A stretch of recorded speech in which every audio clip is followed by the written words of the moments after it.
Bismillahirrahmanirrahim. Assalamualaikum warahmatullahi wabarakatuh. Izin memperkenalkan diri, nama saya Reza Faizul Anwar. Saya dari Prodi Teknologi Pengelolaan Sumber Daya Perairan. Saya di sini ingin menjelaskan materi pengkajian stok ikan tentang estimasi komposisi panjang spesies tertentu dalam hasil tangkapan total. Untuk pengertiannya sendiri, estimasi komposisi panjang spesies tertentu dalam hasil tangkapan total adalah proses untuk memperkirakan sebaran ukuran panjang ikan dari suatu spesies tertentu yang tertangkap oleh nelayan. Tujuannya adalah untuk memahami struktur populasi ikan tersebut di suatu perairan. Selanjutnya adalah definisi komposisi panjang. Dalam ilmu pengkajian stok ikan, komposisi panjang adalah data statistik yang menggambarkan sabaran ukuran panjang ikan dari suatu spesies tertentu dalam sampel yang diambil dari hasil tangkapan. Data ini disajikan dalam bentuk tabel atau grafik yang menunjukkan berapa banyak ikan yang berada pada setiap interval panjang tertentu. Tujuan estimasi komposisi panjang itu ada 3. Yang pertama, memantau struktur populasi ikan. Yang kedua, mengidentifikasi tren perubahan ukuran. Dan yang terakhir, mendukung pengelolaan perikanan. Ada metode pengambilan sampel panjang.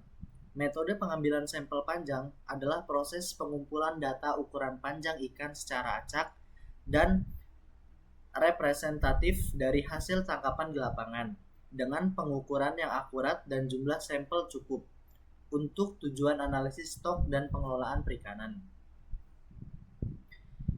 Berikut ada beberapa penjelasan metode pengambilan sampel panjang. A. Waktu dan tempat pengambilan sampel.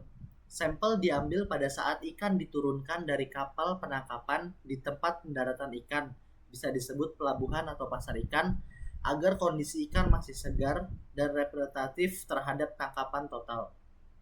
B. Teknik sampling.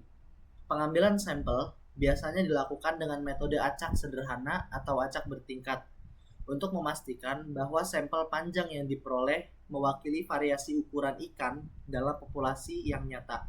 Contohnya, sampling bisa dilakukan secara stratifikasi berdasarkan kelompok ukuran kecil, sedang, dan besar, atau berdasarkan waktu dan lokasi penangkapan. C. Pengukuran. Panjang ikan diukur menggunakan alat ukur yang akurat seperti penggaris atau papan ukur ikan dengan ketelitian 1 mm. Tipe pengukuran panjang yang digunakan bisa berupa panjang total dari ujung mulut sampai ujung ekor atau panjang cagak tergantung spesies dan protokol penelitian. D. Jumlah sampel. Jumlah sampel panjang biasanya disesuaikan dengan prinsip statistik, minimal mencapai sekitar 30 individu untuk mendapatkan distribusi data yang mendekati normal. Jumlah ini bisa dibuat proporsional terhadap hasil tangkapan untuk setiap strata atau kelompok. E. Pengelolaan data. Data panjang yang terkumpul kemudian diklasifikasikan ke dalam kelas-kelas panjang dengan interval tertentu untuk membentuk distribusi frekuensi panjang. Distribusi ini dipakai dalam analisis pengkajian stok ikan seperti estimasi parameter pertumbuhan, mortalitas, dan status stok. F. Pertimbangan variasi. Pengambilan sampel memperhatikan variasi spasial dan temporal.